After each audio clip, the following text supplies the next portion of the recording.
Le jour où Richard a jeté à mes pieds les papiers froissés du divorce est gravé dans ma mémoire comme une cicatrice.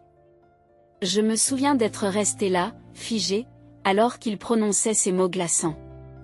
J'ai vendu la maison parce que j'emménage avec elle. C'est fini, Anna. J'avais alors 34 ans, j'étais une femme au foyer dévouée à notre fils Jason, qui avait à peine 13 ans. Notre vie, telle que je la connaissais, a volé en éclats en un seul instant. J'ai été prise au dépourvu, j'étais naïve et je n'étais absolument pas préparée à ce qui allait suivre. Richard et moi nous sommes rencontrés alors que je n'avais que 19 ans. Il avait 26 ans, c'était un homme charmant qui travaillait au siège d'une société pharmaceutique. J'étais fraîchement diplômée de l'école secondaire et je travaillais comme réceptionniste dans l'une de ses filiales. Son attention me flatte. J'étais jeune, inexpérimentée. Et il semblait être un rêve devenu réalité. Notre histoire d'amour éclair a débouché sur une grossesse imprévue, avant même que je m'en rende compte, nous nous sommes mariés lors d'une cérémonie modeste.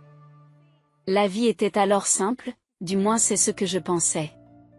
Je me suis consacrée à notre maison et à Jason. Richard était souvent occupé, sa présence dans la maison diminuant au fil des ans.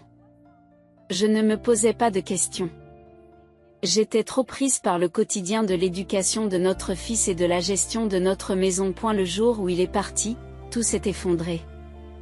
J'ai été forcée d'affronter la réalité qui se cachait sous la surface de notre vie apparemment heureuse. L'infidélité de Richard, son éloignement croissant, tous les signes étaient là, mais j'avais choisi de les ignorer. N'ayant nulle part où aller, Jason et moi sommes retournés vivre dans la maison familiale.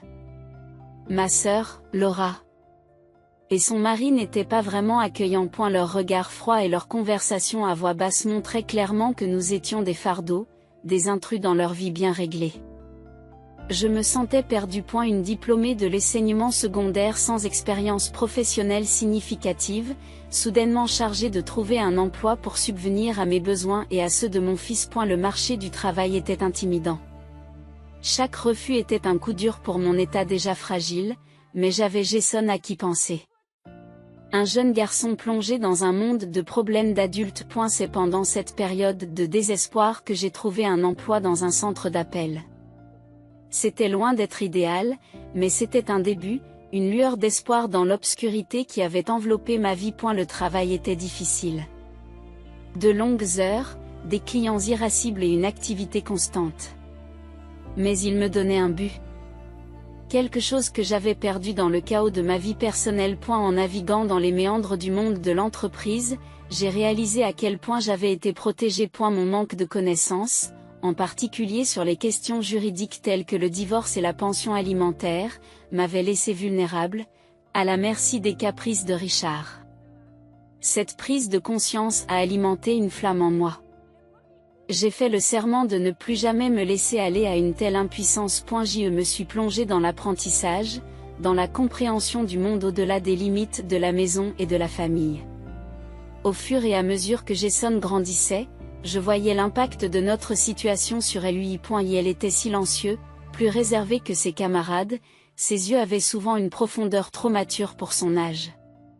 Mais il était résistant, s'adaptant à notre nouvelle vie avec une force que j'admirais. Notre voyage ne faisait que commencer. Un chemin rempli de luttes et de révélations. Mais dans ces luttes, j'ai trouvé une force que je ne soupçonnais pas. Et dans ces révélations, une détermination à lutter, à réclamer ce qui nous revenait de droit. Et la vie chez ma sœur Laura nous rappelait chaque jour à quel point nous étions tombés bas. Marc, son mari, dissimulait à peine son dédain, faisant souvent remarquer, « Anna, il faut que tu trouves rapidement ton propre logement. Nous ne pouvons pas te soutenir indéfiniment. » Et la pression était implacable. Je parcourais quotidiennement les listes d'offres d'emploi, chaque refus aggravant mon désespoir. Mais c'est la résilience tranquille de Jason qui m'a permis de tenir le coup. Malgré la tourmente, il se concentrait sur ses études, avec une détermination inébranlable. Un jour, je suis tombée sur une offre d'emploi dans un centre de service à la clientèle. Ce n'était pas très prestigieux, mais c'était une chance. L'entretien a été éprouvant pour les nerfs. J'étais assis là. Ne me sentant pas à ma place dans mon costume démodé, mon CV étant d'une minceur embarrassante. Pourquoi voulez-vous ce travail? M'a demandé l'examinateur. J'avais envie de dire que je n'avais pas le choix. Mais j'ai préféré sourire et dire que je cherchais une occasion d'apprendre et d'évoluer. À ma grande surprise, ils m'ont proposé le poste. Il s'agissait d'un poste contractuel, mais c'était un début. Je me souviens des émotions contradictoires que j'ai ressenties en annonçant la nouvelle à Laura et Marc. Le soulagement, mais aussi un sentiment cuisant d'inadéquation. Comme l'a dit Marc, vous pouviez enfin commencer à contribuer. Le travail était difficile. Le rythme effréné de l'environnement, les appels incessants, tout cela était accablant. Mais j'ai persévéré, poussé par le besoin de subvenir aux besoins de Jason et de me prouver que je pouvais me débrouiller seul. Alors que je m'installais dans la routine, je n'ai pas pu m'empêcher de réfléchir à mon mariage avec Richard. Comment ai-je pu être aussi aveugle? Les nuits tardives, les absences inexpliquées, les appels téléphoniques chuchotés. Je les avais balayés du revers de la main, croyant à l'illusion d'une famille heureuse. Mais la vérité était que Richard menait une double vie et que je n'étais qu'une façade commode. Cette prise de conscience a été une pilule amère à avaler. Elle a alimenté une colère grandissante en moi, une colère envers Richard pour sa trahison et envers moi-même pour ma naïveté. Mais c'est une conversation avec une collègue de travail qui m'a vraiment ouvert les yeux. Elle était mère célibataire, comme moi, mais bien mieux informée. Alors que nous parlions de nos expériences, elle a dit quelque chose qui a touché une corde sensible. Anna, avez-vous reçu une pension alimentaire? Vous savez que vous y avez droit, n'est-ce pas? J'étais stupéfaite. Cette idée ne m'avait jamais traversé l'esprit. Richard nous avait laissés sans rien, et je l'avais accepté. J'ai alors réalisé tout ce que je ne savais pas, à quel point je n'étais pas préparée au monde réel. Déterminée à rectifier le tir, j'ai commencé à me former. J'ai lu des livres, fait des recherches en ligne, tout ce que je pouvais trouver sur le divorce et le droit de la famille. Plus j'en apprenais, plus je comprenais l'ampleur de la manipulation de Richard. Puis un jour, j'ai reçu un appel de l'école de Jason. Il s'était battu. Mon cœur a sombré et je me suis précipitée à l'école, craignant le pire. Mais ce que j'ai trouvé, ce n'était pas un enfant perturbé, mais un jeune homme poussé dans ses derniers retranchements. Il t'a traité de chercheur d'or, m'a dit Jason. Les yeux enflammés par la colère. Il a dit que tu en avais après l'argent de papa. Je ne pouvais pas le laisser dire ça de toi. Je suis restée sans voix. Et la douleur et l'humiliation de notre situation avaient atteint mon fils, empoisonnant son monde. C'était un signal d'alarme. Je ne pouvais plus laisser la trahison de Richard nous définir. Cette nuit-là, en regardant Jason dormir, j'ai fait un vœu. Je me battrai. Je réclamerai ce que Richard nous avait pris. Pas seulement pour moi, mais aussi pour Jason. Il était temps pour Richard de faire face aux conséquences de ses actes. Le petit appartement dans lequel nous avons finalement emménagé était bien loin de la maison que nous avions partagée avec Richard. Mais c'était le nôtre. Les murs étaient nus, les meubles minimes, mais c'était un nouveau départ. Jason s'est rapidement adapté, sa résilience me surprenant sans cesse. Il s'est lancé dans ses études avec une ferveur à la fois impressionnante et inquiétante. Je veux réussir. Maman, pour nous, disait-il, sa détermination transparaissant dans ses paroles. Cela faisait 1 an que je travaillais au centre d'appel. Le travail était toujours exigeant, mais j'avais pris de l'assurance, j'étais devenue plus habile à relever les défis. Le sentiment d'accomplissement était faible, mais il était là, un rappel constant que j'étais plus que l'épouse abandonnée de Richard. Un soir, alors que Jason et moi étions en train de dîner, il a levé les yeux de son assiette et a dit « Maman, est-ce que tu penses parfois à papa ?» Cette question m'a prise au dépourvu. Richard était un sujet que nous n'abordions que rarement. Parfois, je l'admets, mais pas de la manière dont on pourrait le penser. Je pense à ce qu'il nous a fait, à la façon dont il nous a laissés sans rien. Les yeux de Jason s'assombrissent. Je le déteste pour ce qu'il a fait. Il pense qu'il peut s'en aller sans conséquence. Ces paroles ont touché une corde sensible en moi. La colère. Le sentiment d'injustice qui couvait en moi ont trouvé un écho dans les paroles de Jason. Tu as raison, dis-je, la voix ferme. Il ne devrait pas s'en tirer comme c'est à point a eu cours des semaines suivantes, j'ai commencé à faire des recherches sur le divorce et le droit de la famille. Je me suis renseignée sur les pensions alimentaires, les pensions pour enfants et les voies de recours légales. Plus j'en apprenais, plus je me sentais forte. C'est alors que j'ai eu une révélation. J'ai découvert qu'en cas d'infidélité, le conjoint trahi pouvait demander une pension alimentaire même des années après le divorce, sous certaines conditions. Cette information a été une révélation. Richard m'avait trompé et j'en avais la preuve. Les appels nocturnes, le comportement secret, tout s'additionnait. Enhardi par cette découverte, j'ai pris contact avec une avocate. Elle était sympathique, ses yeux reflétaient une compréhension qui allait au-delà de la courtoisie professionnelle. « Vous avez un dossier ?» m'a-t-elle dit. « Mais ce ne sera pas facile. »« Êtes-vous prêt pour cela ?» J'ai hoché la tête, fermement décidé. « Je suis prête, pour moi et pour Jason. » L'avocate a élaboré un plan. Nous allions demander une pension alimentaire, en invoquant l'infidélité de Richard et son incapacité à fournir un soutien financier après le divorce. La procédure serait longue et peut-être litigieuse, mais j'étais prête. Je devais l'être. Jason me soutenait, sa force tranquille était une source constante de réconfort. « Nous allons nous en sortir, maman », m'a-t-il assuré. Nous sommes dans le même bateau. Le jour où nous avons intenté l'action en justice, j'ai ressenti un mélange d'émotions.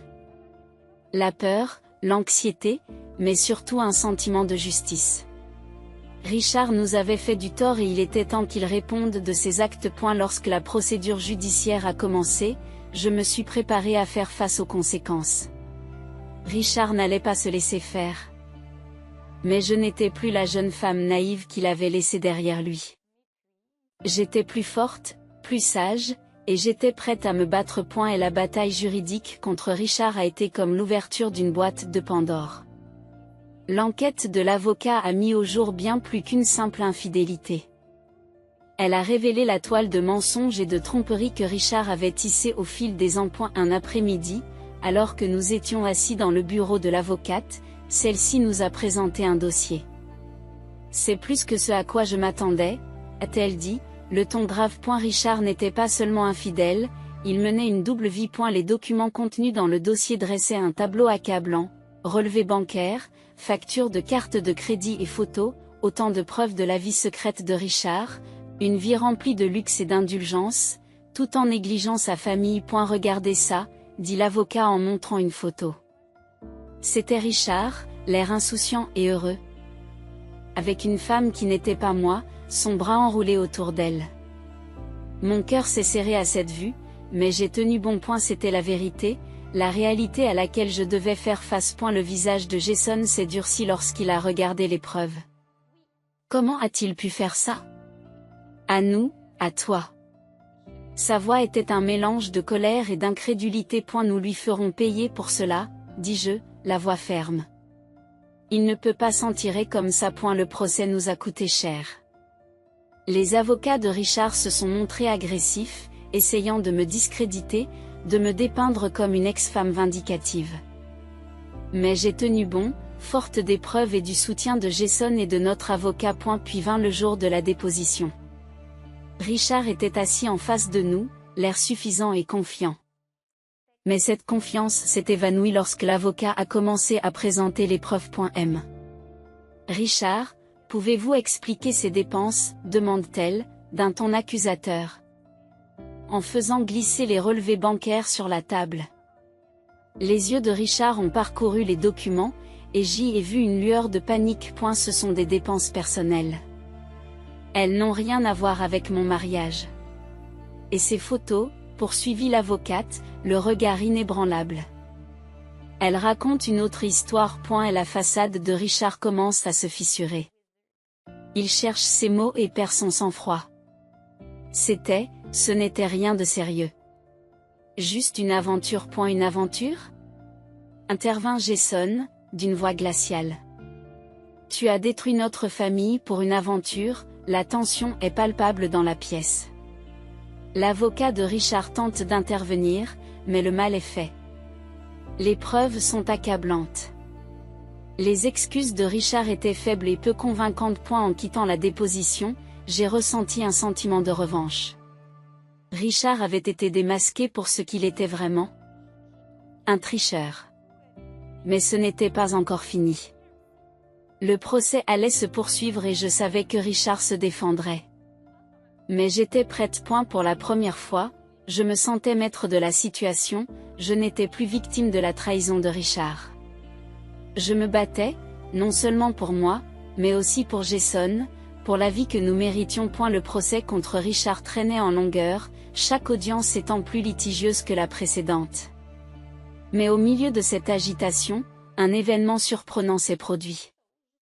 Un soir, Jason est rentré à la maison, un air étrange sur le visage. Maman, tu ne vas pas croire ce qui s'est passé aujourd'hui, dit-il, avec un mélange d'amusement et d'incrédulité dans la voix. Qu'est-ce qui s'est passé? Demandai-je, curieuse. J'ai eu un entretien d'embauche aujourd'hui dans une entreprise pharmaceutique. Devinez qui est le directeur des ressources humaines? J'ai senti un frisson me parcourir l'échine. Ce n'est pas Richard? Jason acquiesce. Oui. Richard. Il ne m'a pas reconnu tout de suite. Je suppose qu'il a oublié le visage de son propre fils. L'ironie était amère. Richard, qui avait écarté sa famille au profit de sa carrière, était en train d'interviewer son propre fils sans le savoir. Que as-tu fait? Demandai-je, une partie de moi étant anxieuse à l'idée de cette rencontre. Les yeux de Jason brillaient d'un feu froid. Au début, j'ai joué le jeu, mais à la fin, je n'ai pas pu résister. Je n'ai pas pu résister. Je lui ai demandé si l'entreprise tolérait les liaisons. L'expression de son visage n'avait pas de prix lorsqu'il a compris qui j'étais. J'étais partagé entre le choc et un sentiment de justice poétique. Richard, confronté au fils qu'il avait abandonné dans un cadre où il s'était toujours senti le plus puissant. Qu'a-t-il dit? J'ai insisté, le cœur battant la chamade. Il l'a nié. Bien sûr. J'ai donc insisté davantage. Je lui ai demandé comment il pouvait rester assis à m'interviewer alors qu'il avait détruit notre famille pour ses propres désirs égoïstes. La voix de Jason était amère, mais il y avait aussi un sens aigu du triomphe. Elle est restée sans voix. Je l'ai laissé là, à ruminer sa culpabilité. Et la révélation était stupéfiante. Richard était maintenant confronté aux conséquences de ses actes de la manière la plus inattendue qui soit. C'était un coup du sort qui semblait presque trop approprié. Mais pourquoi es-tu allé à cet entretien? Ai-je demandé, essayant encore de comprendre la situation. Et la réponse de Jason était simple mais profonde. J'avais besoin de le voir en face. Pour lui montrer que malgré tout, il ne nous a pas brisés. Nous sommes toujours là et nous nous battons. Les conséquences de la rencontre entre Jason et Richard lors de l'entretien d'embauche ont eu des répercussions sur notre bataille juridique en cours. Richard, désormais conscient que son propre fils se dressait contre lui, est devenu de plus en plus désespéré dans sa défense. Notre avocate, Madame Carter, nous a convoqués pour une réunion stratégique. Les avocats de Richard font pression pour un règlement, nous a-t-elle informé, alors que nous étions assis dans son bureau. Mais au vu du témoignage de Jason, je pense que nous pouvons aller plus loin. Que voulez-vous faire? J'ai regardé Jason pour lui demander son avis. Il avait la mâchoire serrée et sa détermination était évidente. Nous allons jusqu'au bout, a-t-il dit fermement. Il doit être tenu pour responsable, non seulement financièrement, mais aussi moralement. Madame Carter a hoché la tête, l'air résolu. C'est bien. Alors préparons la prochaine audience. Elle sera difficile. Mais nous avons la vérité de notre côté. L'audience a en effet été difficile. L'avocat de Richard tente de brosser le tableau d'un homme plein de remords qui a simplement commis une erreur. Mais Madame Carter s'est montrée implacable, présentant des preuves de la tromperie de Richard et de sa négligence à l'égard de ses responsabilités familiales. Richard lui-même s'est présenté à la barre, avec un comportement mêlant défi et contrition feinte. Je regrette la douleur que j'ai causée à ma famille, a-t-il déclaré, sa voix n'exprimant pas de véritable remords. Mais je crois que le règlement proposé est juste et équitable. Ces paroles sonnaient creux, et j'ai ressenti une poussée de colère. Comment pouvait-il se contenter de jouer les victimes après tout ce qu'il avait fait? C'est alors que Jason a pris la parole. Juste et équitable, a-t-il contesté, d'une voix ferme mais chargée d'émotion. Était-il juste d'abandonner votre famille? De mentir et de tricher pendant que nous luttions pour joindre les deux bouts? La salle d'audience se tait, le poids des mots de Jason restant suspendu dans l'air. Richard regarde son fils, une lueur d'espoir, de culpabilité peut-être, traverse son visage. Mais il était trop tard pour les regrets. Le juge, après délibération, a statué en notre faveur. Le règlement était nettement supérieur à ce que Richard avait offert, une reconnaissance tangible du préjudice qu'il avait causé. En quittant le palais de justice, j'ai ressenti un sentiment de satisfaction. Ce n'était pas seulement une question d'argent, c'était une question de justice, une question de tenir Richard responsable de ses actes. Nous avons réussi, maman, dit Jason. Un sourire aux lèvres. Nous l'avons enfin fait payer. La victoire juridique sur Richard a été plus qu'une simple victoire au tribunal. C'était la reconquête de notre dignité et un pas vers la guérison. Mais l'histoire ne s'est pas arrêtée là. Les conséquences des actes de Richard ont commencé à défaire sa vie, tant sur le plan professionnel que personnel. Un soir, quelques semaines après le procès, j'ai reçu un appel d'une vieille connaissance qui travaillait dans la même entreprise pharmaceutique que Richard. Anna, as-tu entendu parler de Richard? Me demande-t-elle, la voix teintée d'un mélange de choc et de ragot. Non. Que s'est-il passé? J'ai demandé, la curiosité se mêlant à l'appréhension. Il a été rétrogradé, a-t-elle révélé. Après votre procès, l'entreprise a mené sa propre enquête. Il s'est avéré qu'il utilisait les ressources de l'entreprise pour ses affaires personnelles. Ils l'ont transféré dans une usine éloignée, ce qui équivaut pratiquement à une condamnation à mort de sa carrière. J'y suis resté bouche bée. Richard, qui avait été l'étoile montante de son entreprise, devait maintenant faire face aux répercussions de ses actes de la manière la plus appropriée. Sa carrière, la seule chose à laquelle il avait accordé plus d'importance qu'à nous, était en train de s'effondrer. Jason m'a écouté en silence pendant que je lui annonçais la nouvelle. C'est bien, a-t-il dit simplement, mais ses yeux reflétaient un sentiment de satisfaction plus profond. Il a ce qu'il mérite. Mais le châtiment ne s'est pas arrêté là. Le cercle social de Richard, qui était autrefois un groupe soudé de collègues et d'amis, a commencé à prendre ses distances.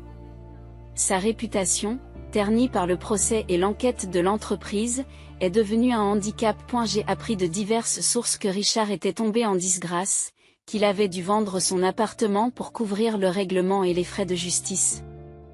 Que sa seconde épouse, celle pour qui il nous avait quittés, avait eu du mal à s'adapter à leur nouveau mode de vie, plus modeste. C'était une dure réalité, mais Richard l'avait lui-même provoqué. Ses choix, motivés par l'égoïsme et la tromperie, l'avaient conduit à sa perte. En réfléchissant à ces événements, j'ai réalisé qu'il ne s'agissait pas seulement d'une question de vengeance. Il s'agissait de justice, de l'univers qui répare un tort. Richard, qui avait semblé intouchable, devait maintenant faire face aux conséquences de ses actes. Jason et moi en avons parlé un soir, la discussion étant plus axée sur la réflexion que sur la vengeance. As-tu pitié de lui? A demandé Jason, d'une voix neutre. J'ai fait une pause, réfléchissant à la question. Non, ai-je finalement répondu, mais j'ai l'impression de tourner la page. C'est comme si un chapitre se terminait enfin, ce qui nous permet de prendre un nouveau départ. Jason a acquiescé. Oui, il est temps de passer à autre chose. De se concentrer sur nos vies. Le chapitre se termine avec Anna et Jason regardant vers l'avenir, le poids du passé se détachant lentement de leurs épaules. Ils ont fait face à l'adversité et en sont ressortis plus forts, prêts à entamer le prochain chapitre de leur vie. Une fois la bataille juridique terminée et Richard confronté aux conséquences de ses actes, un nouveau sentiment de liberté s'est emparé de nos vies. C'était comme si nous avions été libérés d'un nuage sombre qui avait plané sur nous pendant des années. Notre petit appartement, qui avait été le symbole de notre lutte, a commencé à ressembler à notre maison. Nous l'avons redécoré pour qu'il reflète notre nouveau départ. Les murs, autrefois nus, étaient désormais ornés d'œuvres d'art et les étagères remplies de livres et de souvenirs. Jason, plus détendu et plus concentré, excellait dans ses études. Sa détermination antérieure, née de la colère et d'un désir de justice, s'est transformée en une véritable passion pour l'apprentissage. Je pense postuler pour un stage de recherche cet été, m'a-t-il dit un soir, les yeux brillants d'excitation. C'est merveilleux, Jason, ai-je dit, ressentant un élan de fierté. Tu as travaillé si dur pour y arriver. Nos conversations étaient passées du passé à l'avenir, de ce que nous avions enduré à ce que nous espérions réaliser. Nous parlions de voyages, des endroits que nous voulions voir et des expériences que nous voulions vivre. Un jour, alors que nous sirotions un café dans notre salon nouvellement décoré, j'ai abordé un sujet qui me trottait dans la tête. Jason, as-tu pensé à sortir avec quelqu'un? Tu sais, rencontrer quelqu'un de spécial?